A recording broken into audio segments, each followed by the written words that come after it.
Because another thing which, just changing the subject, is which I find a lot of and whether that's just the world and people have changed, but there seems to, people's patience seems to have drifted over the last 10 or 15 years in terms of setting up an agency and growing it. Yeah. Why do you think that's... Well, that's just the way of the world at the moment, isn't it? In terms of everything that needs to happen now, doesn't it? And there's no... I don't know. Yeah, I think it really is a case of that. We see ourselves, just to take a micro example. Although we've always included that training, we now do. We've got a learning management system which does the videos, and we thought we were being quite cute and cutting those videos down to 5 minutes there. And you'll know yourself if you're looking at a YouTube video. That seems an eternity, doesn't it? You're already looking at the next one or whatever else there. So we've had to take those right down just because people want bite size. Well, it's interesting. On demand, instant. What I'm finding is really short stuff works. Yeah.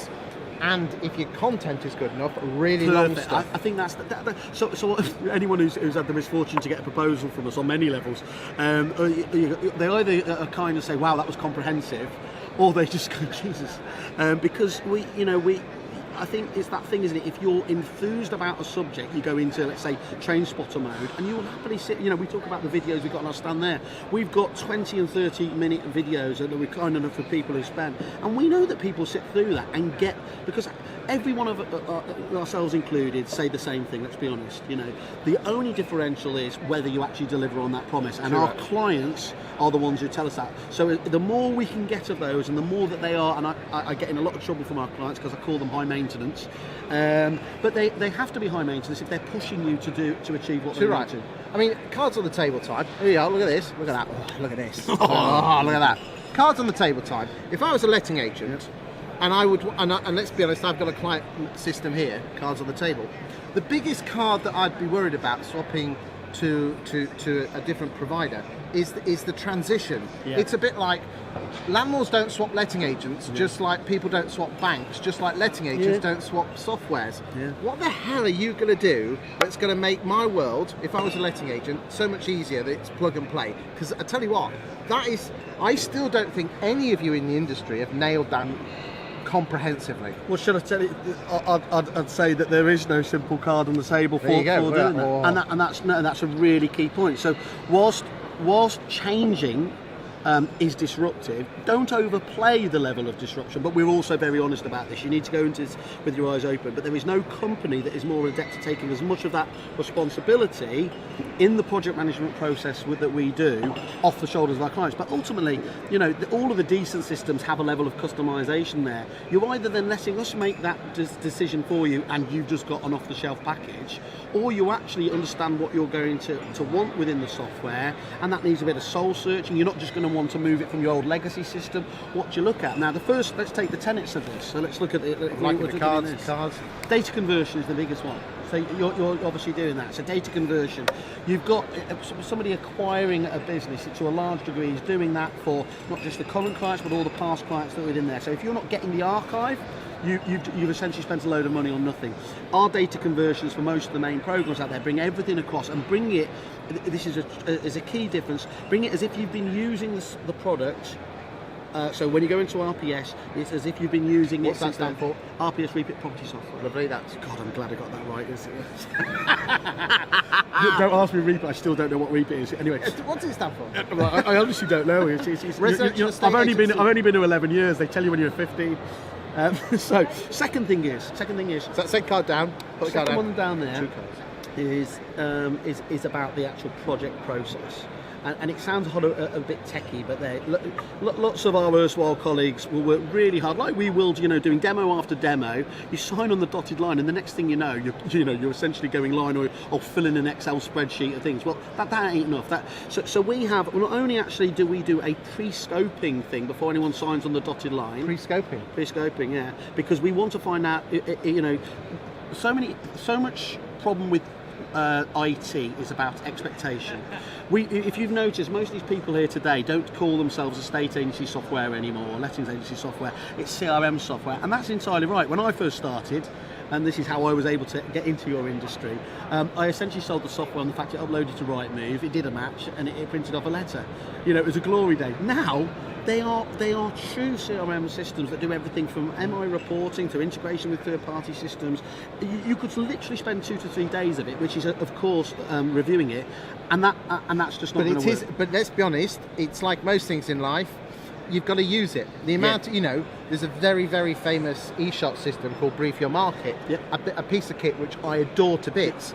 It's Ferrari prices, it's a Ferrari product, but the amount of people that use it as a Fiesta dipping down just pains me. So what do you guys do at Reapit to ensure that doesn't happen? I know we've already got, let's put some more cards down on the table. So come on then, what about the third card? So third card is integration as well with third parties. So huge explosion of obviously apps, and there's loads of great companies here like Raj at Fixflow, and you've mentioned Brief Your Market, and all of these are pillars of what takes a modern estate agency these days to work. No one company has as a monopoly on good ideas, do they? And I think they're going to fall short. You're going to try and be the master. You're going to be the master of everything and fail at it.